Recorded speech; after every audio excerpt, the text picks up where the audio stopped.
Television history is filled with shows that left a lasting impact. But what made That's So Raven stand out among them? From its debut in the early 2000s to its explosive popularity, the show sparked laughter, conversations, and even a few controversies that audiences didn't expect. Behind its comedic moments was a story of innovation, diversity, and cultural significance that continues to resonate decades later. Here's a look at the key moments, behind-the-scenes drama, and unforgettable episodes that made That's So Raven a television phenomenon. In the early 2000s, Disney Channel was enjoying a golden era of programming aimed at preteens and young teenagers. Shows like Even Stevens and Lizzie McGuire were capturing audiences with their mix of humor, relatable school experiences, and heartfelt life lessons. These single-camera comedies had a winning formula: light-hearted storytelling paired with memorable characters. Riding on this wave of success, Disney executives began looking for a fresh concept that could become the next cultural touchstone. Enter That's So Raven. The show's concept was the brainchild of Susan Sherman, who initially imagined a buddy comedy designed for younger audiences. She teamed up with Michael Porriess to bring her idea to life, ultimately deciding to center the series on a young girl with psychic abilities. The duo believed that a character who could see glimpses of the future would captivate audiences across ages, blending fantasy with real-world teen experiences.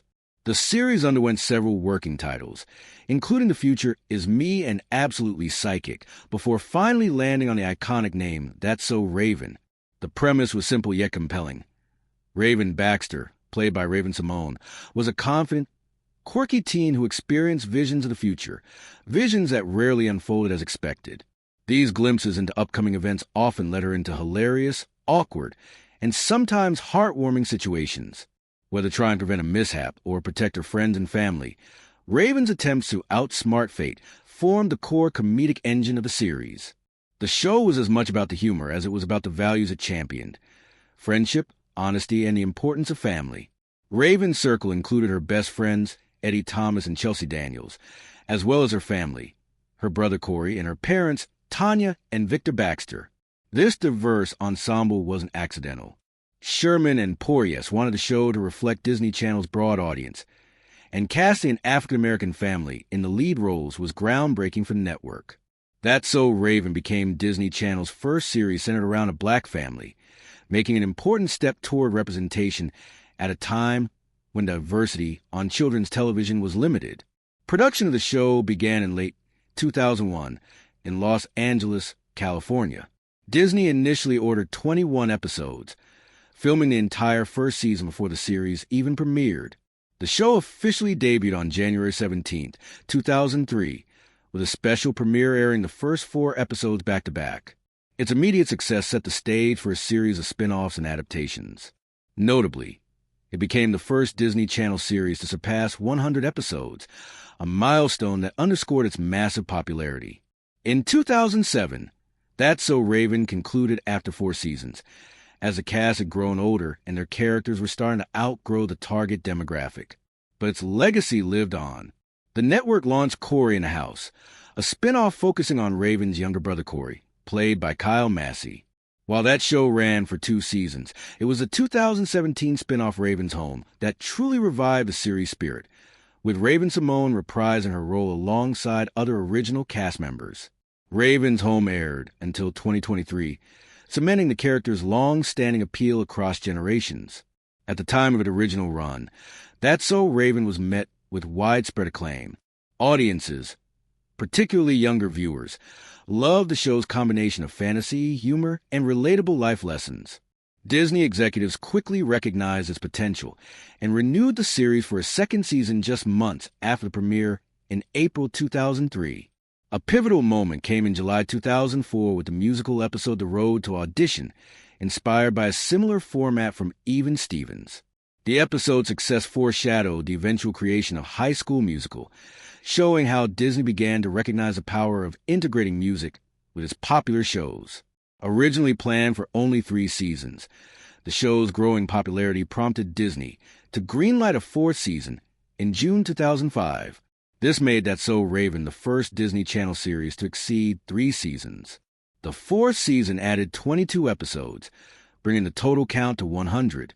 Raven-Symoné, at just 19 years old, became a producer for this season, contributing to casting, script decisions, and special effects, a testament to her growing influence behind the camera. Despite these new responsibilities, she turned down the opportunity to direct, focusing instead on her performance and production input. The series' chemistry was another key factor in its success. Raven-Symoné shared a remarkable rapport with co-stars Orlando Brown, Eddie, and Anneliese van der Pol, Chelsea, creating a dynamic that fans still remember fondly. By 2006, That's So Raven had overtaken Lizzie McGuire as Disney Channel's highest-rated original program, thanks to its clever blend of comedy, family dynamics, and fantastical elements. But it wasn't just the storylines or performances that made the show a phenomenon.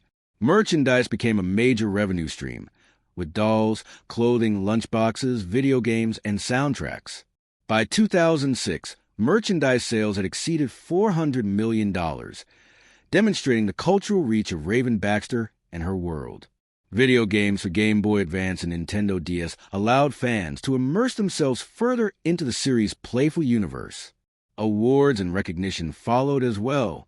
The show earned nominations from the British Academy of Film and Television Arts and took home the Artios Award for Best Children's Programming in 2005.